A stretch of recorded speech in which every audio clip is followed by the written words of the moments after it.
of the Bismarck Public School Board. It's 5:15 on Monday, October 28th. I call this meeting to order. Welcome to those of you who are joining us both here and also online. You can find our agenda and follow along online under the School Board tab at bismarckschools.org. Mr. Chair, will you call the roll, please? Mr. Eastgate? Here. Mr. Hager? Here. Mr. Lee? Mrs. Peterson? Here. Ms. Presky? Here. Thank you, Mr. Chair. Dr. Fosnot, would you lead us in the Pledge of Allegiance?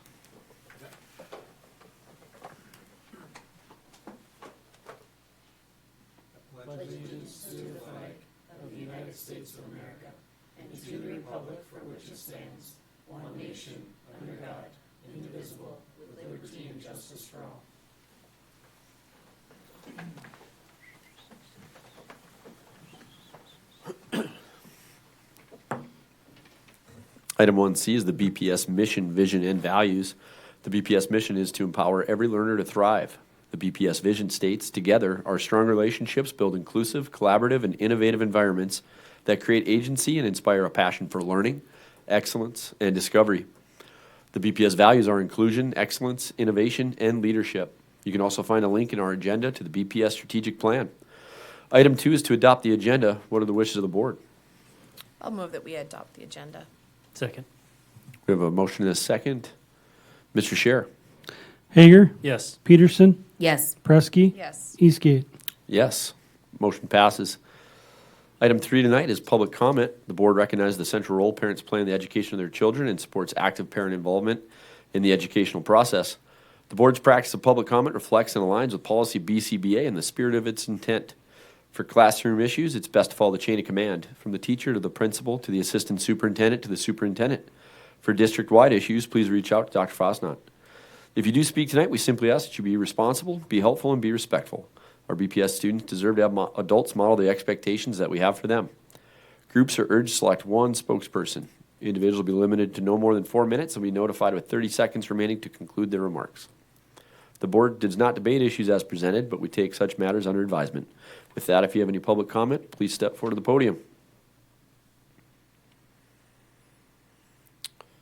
Light crowd in the seats. Public comment is now closed. Item 4 is to monitor district operations. We have 4A, which is R4, Personal Development Community Ready. Dr. Fosnot. Thank you. Good afternoon, board members. Yeah, we have R4 ready for you this evening. If all right, I would let Mr. Johnson present that to the group. Thank you, Dr. Johnson. Good evening, Dr. Johnson. Good evening. Thanks. I'm a little bit shorter than whoever was up here. Apologize. Good evening, President Eastgate, members of the school board. We're talking about being personal development, and one of the areas as results we talk about academic outcomes often, but there are other things that we want for our students when we say these are outcomes we wish for our students, such as being community ready. And to that end, we're proud to put this forward and mark it as making reasonable progress. We believe in all the areas we marked making reasonable progress, except for one with exception, and that was really just slightly off. So really it looks pretty good.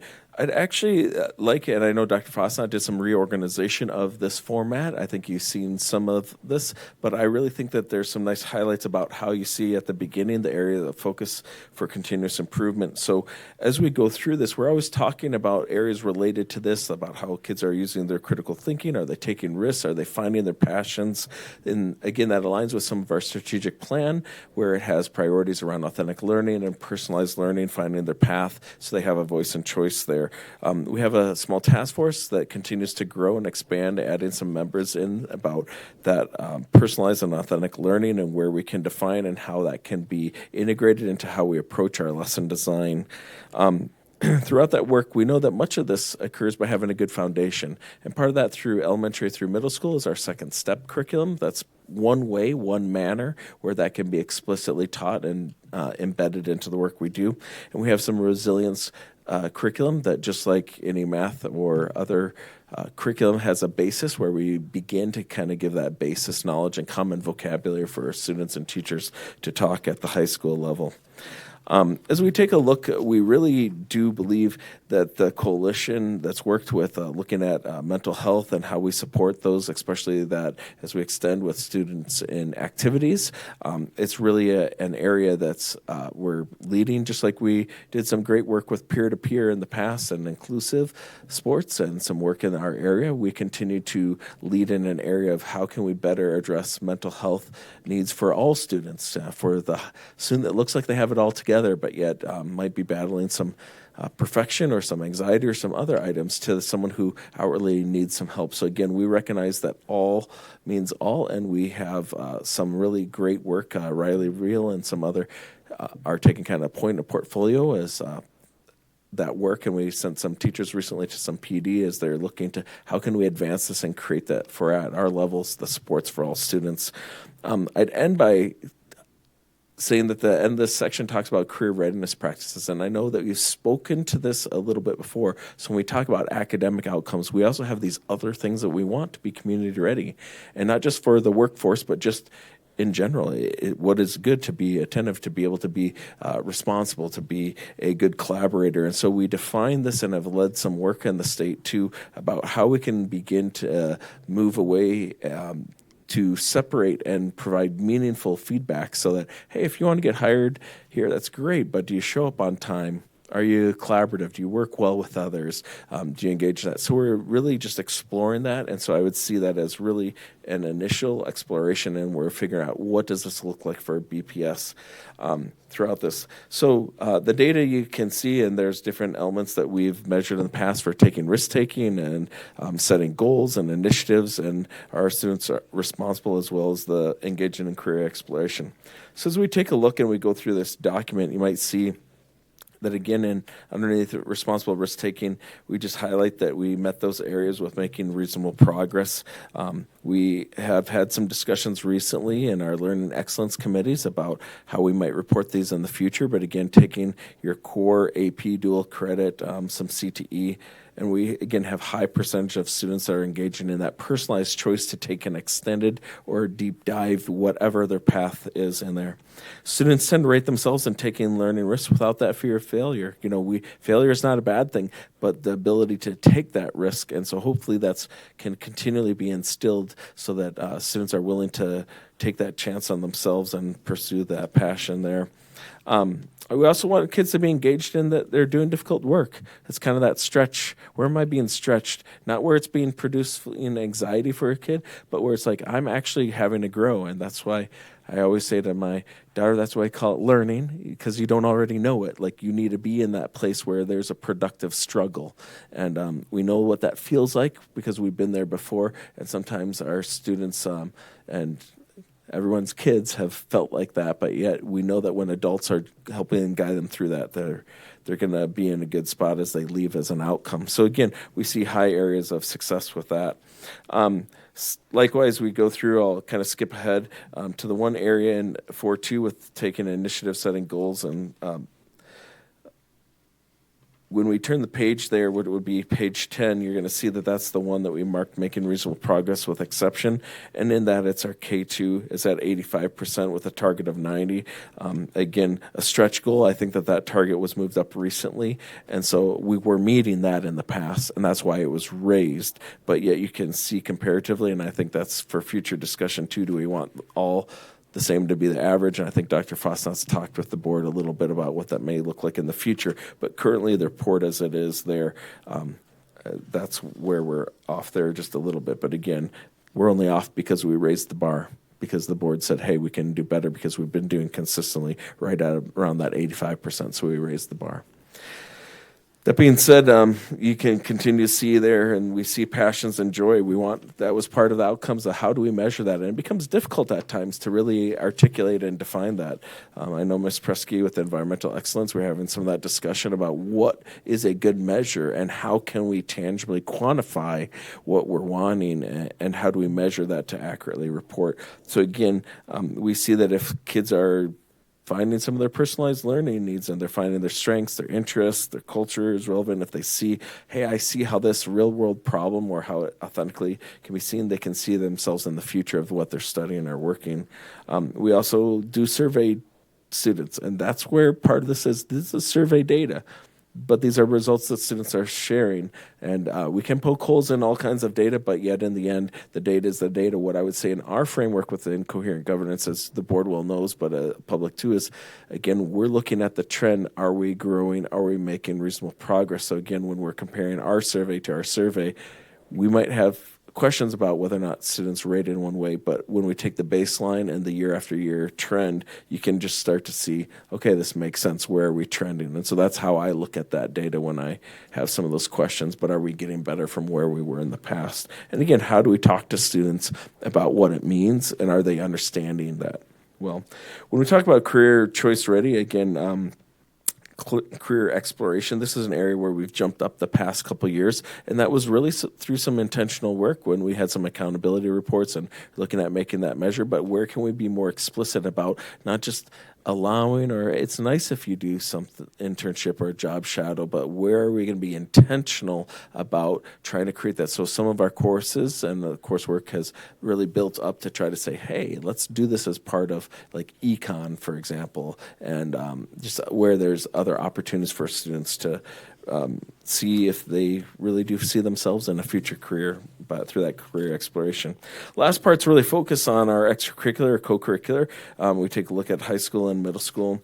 And again, we're just taking an opportunity to see, are kids involved? Can they see themselves and find their niche? I always hope that when every parent sends their kid to school, they not only feel like they're safe, but they feel like they belong. And they belong in a couple different ways in my lens. Is, do they see themselves in the academic niche, which much of this was talking about? Do they see themselves in their passion and joys of the learning and what they're striving for? And then the other side is, do they have that group that they can belong to? And we recognize that there are groups that occur outside of school. So that also in Indicator 7 is asked as well. It might be the Boy Scouts or Girl Scouts or some other activity. Yes, we offer many activities and many clubs and many opportunities.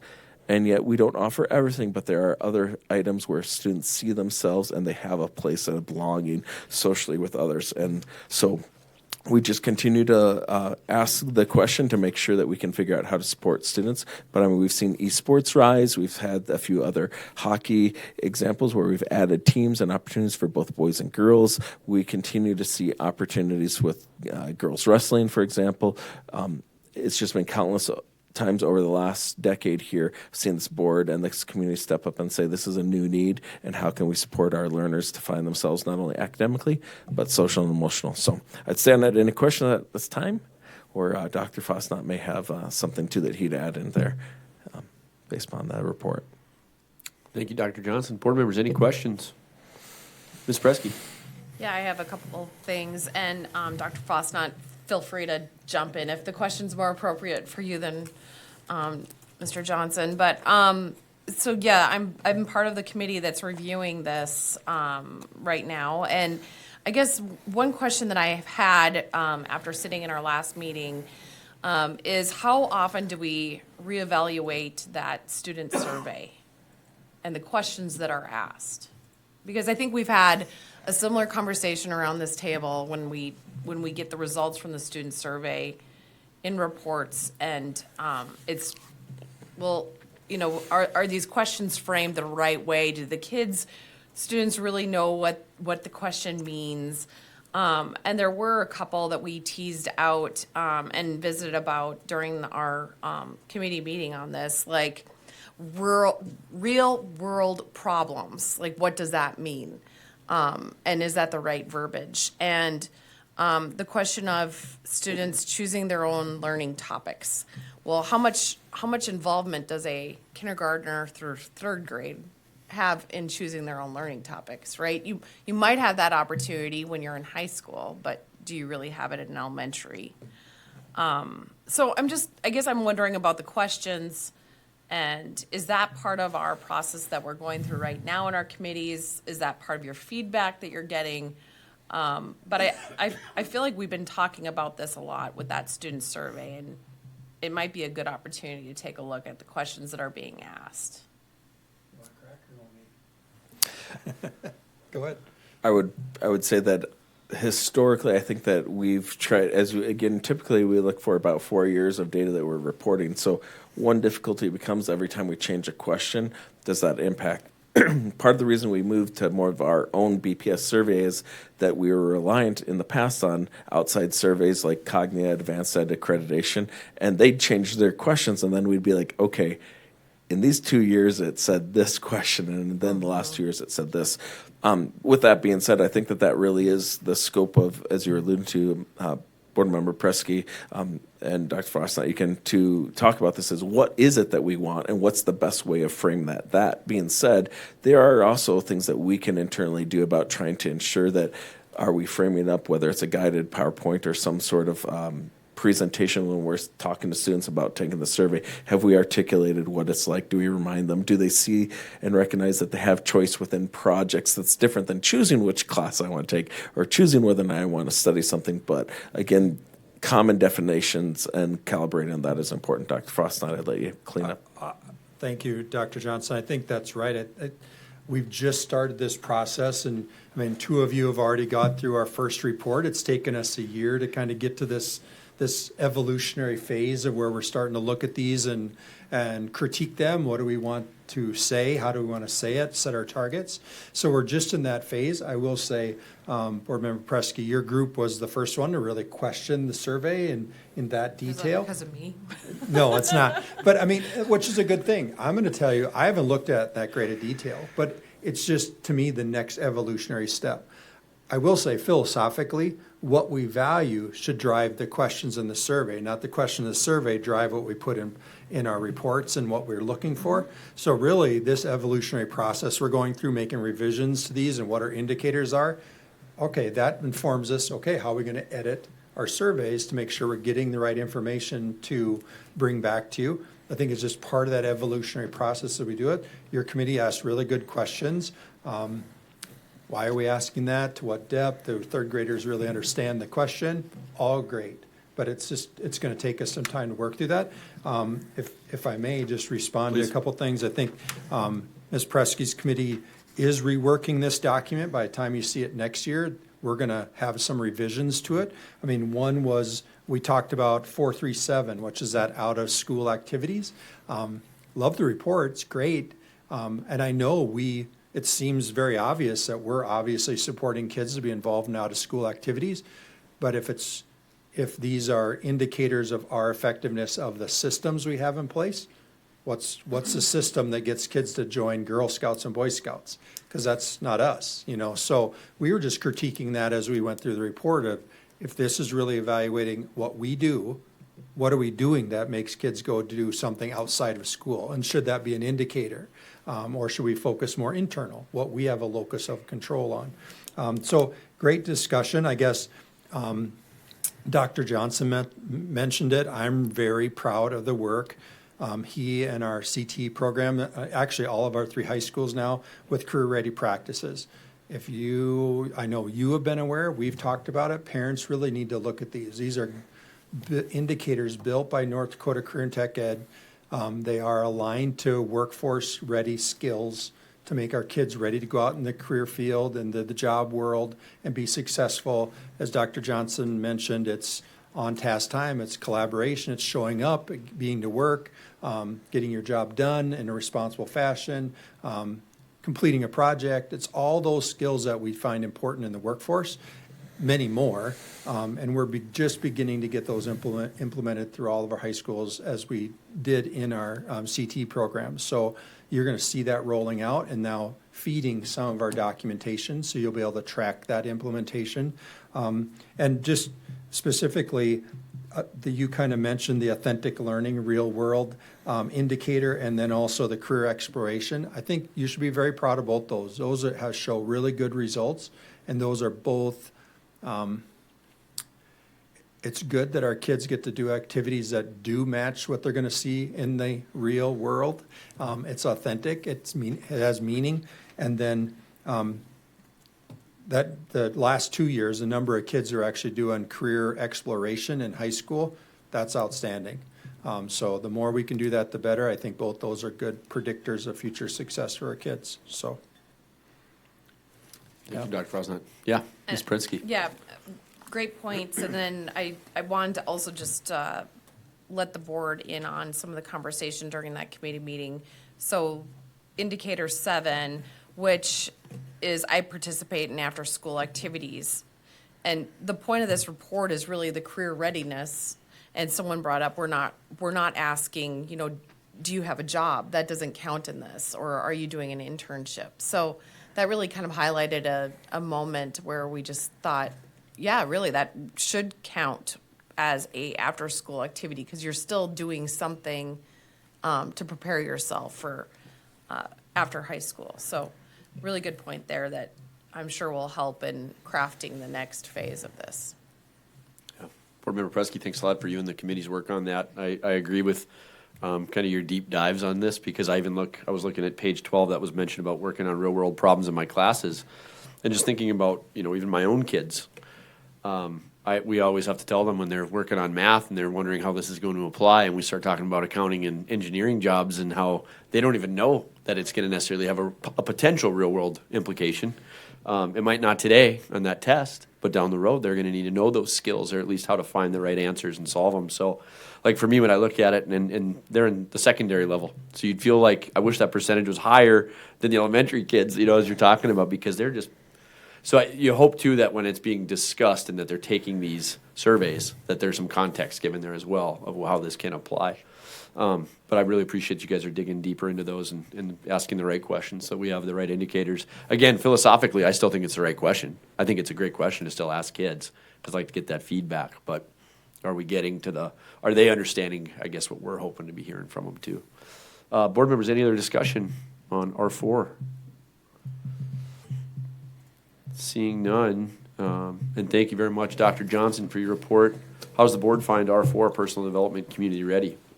I would move that we find R4 making reasonable progress. I would second. We have a motion and a second. Any further discussion? Seeing none, Mr. Scher. Peterson, Yes. Presky, Yes. Hager, Yes. Eastgate. Yes. Motion passes. Moving on to item 4B, GC5, board committees. We'll have a public reading, and then the board can determine to retain or amend GC5, and then how we find ourselves. Here's the public reading. Board committees. The board may create committees if they are deemed helpful to the board in the performance of its responsibilities. If committees are established, they will be used exclusively to support the work of the board as described in policy GC3, and will never be created or used to assist the superintendent in any operational area. Number 1. Board committees and other such entities, by whatever name created by the board, will not direct, advise, assist, or oversee the staff. Committees customarily will prepare recommendations for board consideration. Board committees will have no authority over staff and may exercise demands on staff time and organizational resources only to the extent authorized in this policy. Number 2, board committees may not speak or act for the board.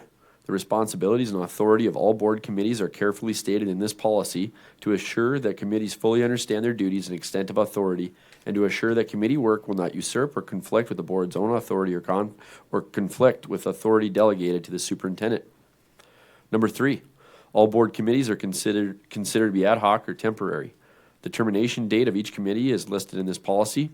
Committees may be renewed or reauthorized upon their expiration, but unless the board acts to renew the committee's existence, it shall cease to exist upon the date specified. Number 4, board committees may or may not include members of the board. And number 5, all board committees are listed. That brings the end of the reading. GC5 board committees. Board members, would you like to retain or amend GC5? Mr. Hager.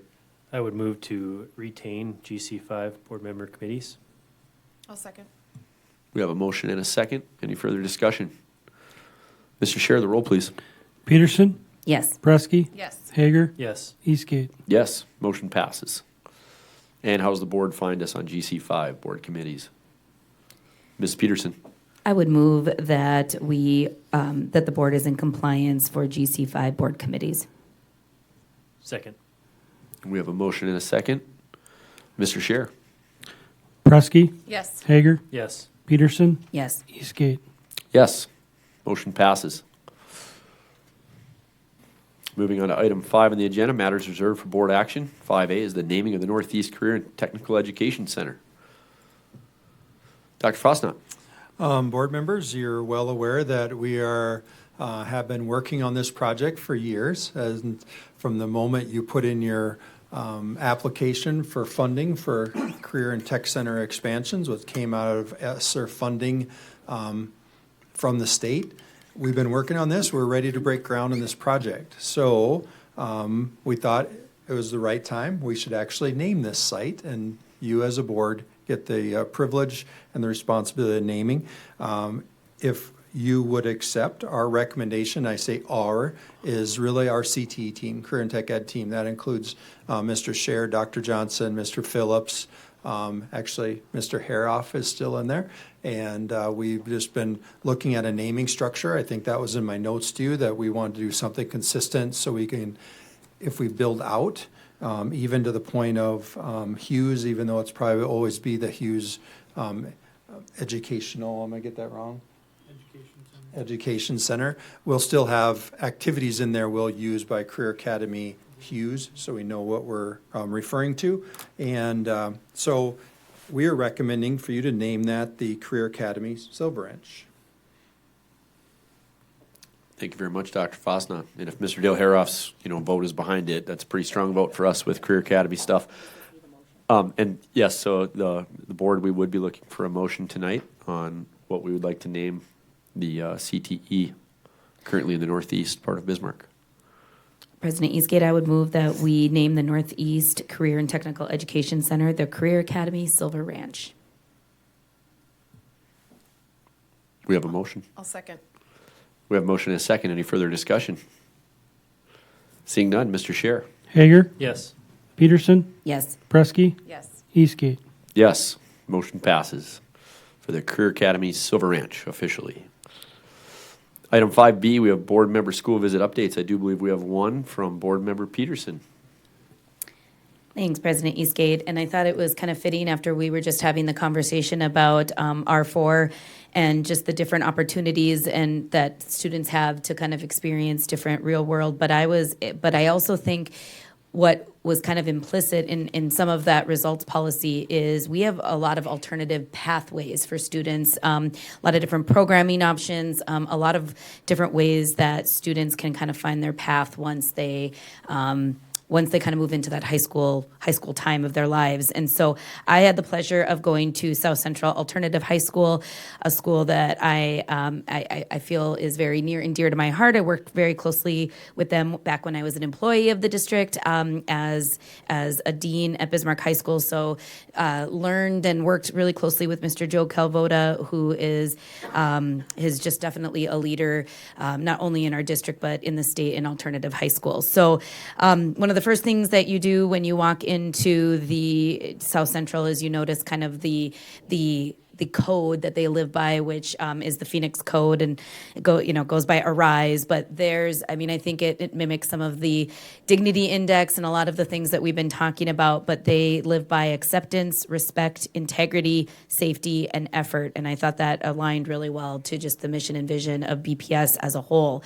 And one of the things that you also notice, and speaking of the naming, is they now have South Central High School on that building. And that was something that Joe noted throughout our conversation, just because, again, when students find that they need to go to alternative high school, feeling that sense of inclusion and belonging, and that it's not just a space where they're put, it's actually a choice that they're making, and it's going to meet the needs that is set for them. And so that meant a lot to him to be able to get, yes, it's still, it was Riverside Educational Center for a long time, and still has the potential to be multifunctional, but it's definitely South Central High School, and they've done some really great things with that space.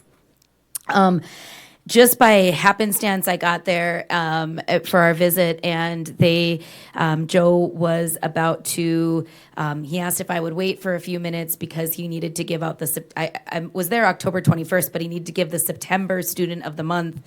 And he said, one of the things, he told me this later, he said it's always kind of a little tricky to make sure that they're setting up their student of the month in a time where those students are actually there. If you don't know about South Central, they have a positive attendance model, so students kind of come and go and earn their credits as they're able to, as they're able to meet their needs. And so it had just, through various things, they hadn't gotten to meet. And so he made an announcement over the loudspeaker, and about 50 students, all and then also all their staff kind of funneled into the gymnasium for that presentation.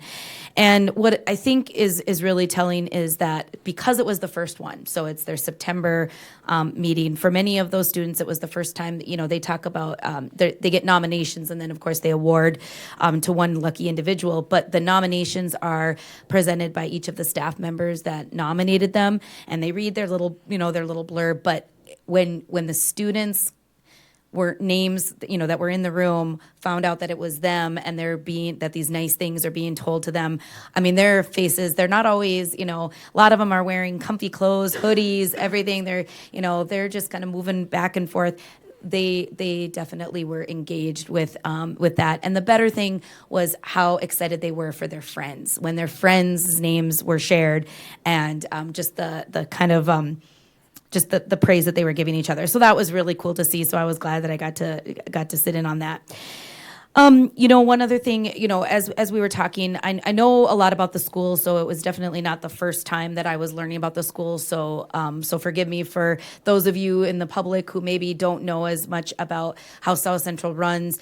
But it really is about earning credits, and students are mostly there when they are juniors or seniors or even beyond, and they're trying to earn back maybe and recover credits that they weren't able to earn in the traditional system. And so Joe is always Mr. Calvoda and his team are always looking at different data metrics that kind of show that what they're doing is working, because you're not going to be able to look at your normal attendance data. You're not, not just how the student assessments are going, because most of those student assessments are taken prior to them getting to where they are. And then definitely grad rate looks a lot different at South Central, because they graduate at different places and times.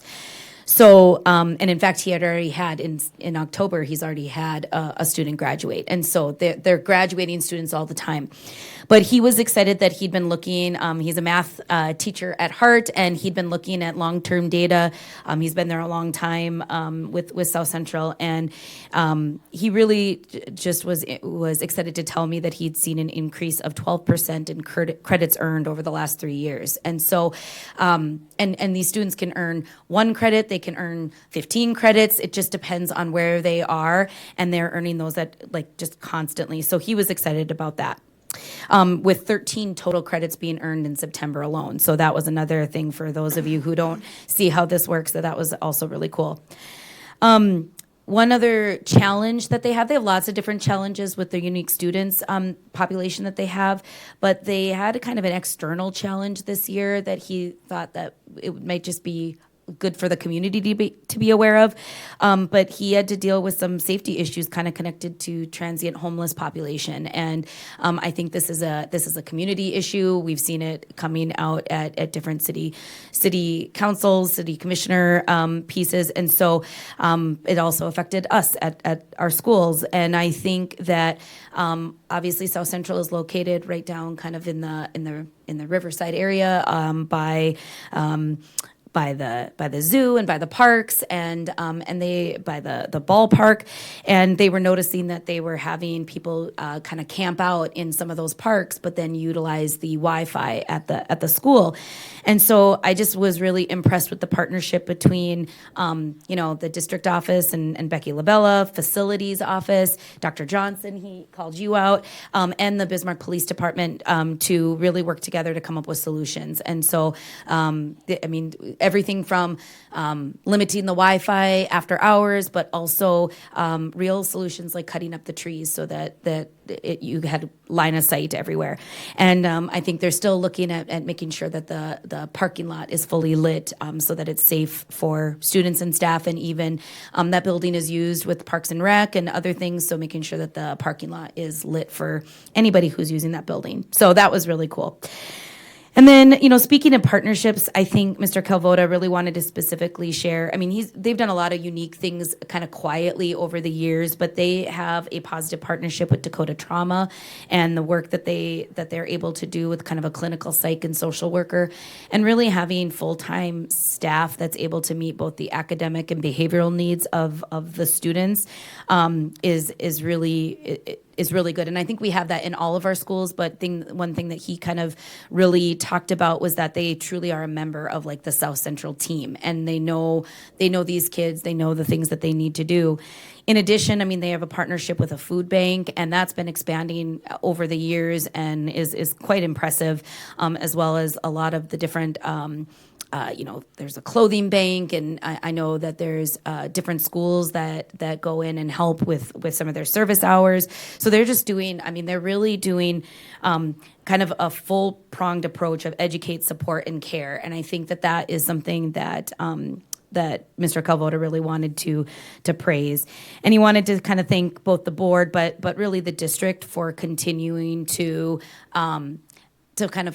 fund that at appropriate levels, but also to continue to support the efforts. And they really, he wanted to make it really clear that it seems like Dr. Johnson and the team really understand what is the purpose of alternative school and the difference that can give for a certain sect of students, the way that we have Empower Ed for other students, that we have the 3 different traditional high schools, the Career Academy. There was just there basically is something for everybody. So I think he just wanted that to be loud and proud in our conversation. So again, just it was a pleasure to be there. I learned something from him and his team every time I'm there, and so just want to thank him for allowing me to come. Thanks very much, Board Member Peterson. Appreciate that report. South Central's a great spot. Moving on our agenda, item 6 is the consent agenda. What are the wishes of the board? I move to accept the consent agenda. I'll second. Motion and a second. Mr. Scher? Peterson, Yes. Prusky, Yes. Hager, Yes. Eastgate. Yes. Motion passes. Item 7, Superintendent's Report. Dr. Fosnot. First thing tonight is financial report, and I think Mr. Scher has something to share with you as far as a newly revised financial. Thank you, Dr. Fosnot. President Eastgate, members of the board.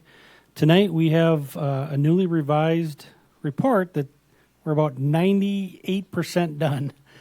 So first I'm going to apologize in advance that it's not completely where we want it, but we're really close. So it's just getting some programming stuff done with our technology department. You'll notice that the first page we still kind of give an overall balance of all of our funds. And then in the next 2 pages, what we did is we combined and we put all the revenue information on one page, and then on the next page, all the expenditure information. The pieces that we still need to tweak are those boxes on the top with the famous unfavorable and favorable. So what those will be is they won't say budget remaining. What they'll do is they'll track year-to-date revenues, and then it'll be versus projected. So the favorable and unfavorable will be the delta. So like on year-to-date revenues, they'll say, right now we're tracking either unfavorable or favorable, and it's going to be a positive or negative number that we're off of our target, if that makes sense. So those will change. Gives you a snapshot where we are doing for month-to-date, year-to-date. And then if you look, the table gives you a 2-year look back to the budget and then projected, so you can say, well, how are we doing last year? Even more than that, how are we doing the year prior? So you can track that. So then that's both on.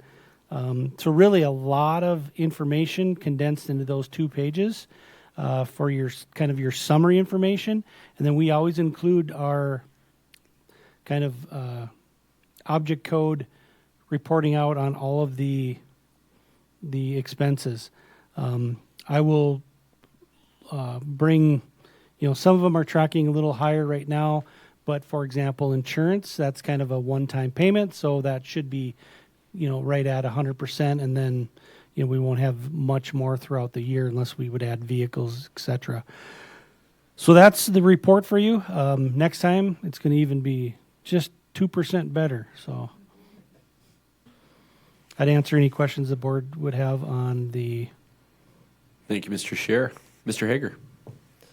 Thanks, President Eastgate. You kind of touched on it already, Mr. Scher, but just kind of curious as you look here, you get the 2 years back, and you mentioned like one-time purchases can kind of throw those percentages off. So just kind of a general question, kind of thinking back to last year when we actually had some snow in October. Are outside of these numbers, is there anything that kind of stands out to you in the budget at this point that wouldn't be in line with what you would have expected this early in the year?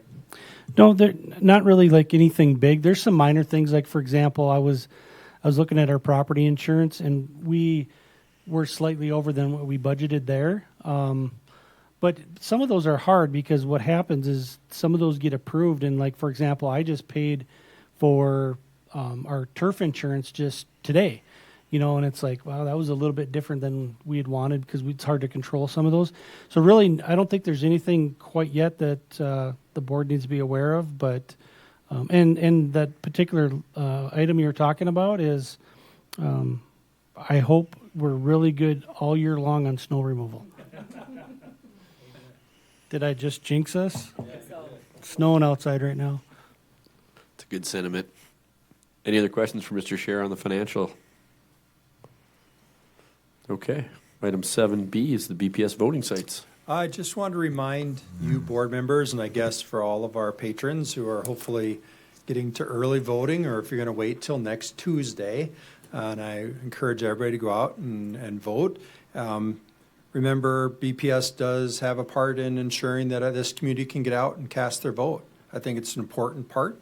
I support it, even though sometimes it puts our schools in a little bit of a crampy function because we're trying to accommodate, all the residents from a district coming in and voting. But I think it's worth it, personally, philosophically, that we're a public building, and let's use it for the most important public event, public service we can do, and that's to cast our vote. One man, one woman, one vote. So Grimsrud, Liberty, Lincoln, Solheim, Sunrise are all going to be having voting activities.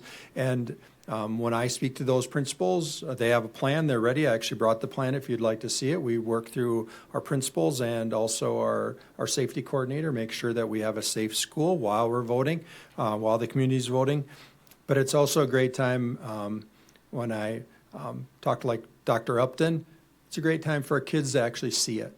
They see people casting a vote. Some of us are fortunate enough, some of our kids got to tag along and take them to the poll and show them how that works. Now, all of our kids get that experience. And so it's good for them to see it during school and have a conversation about it.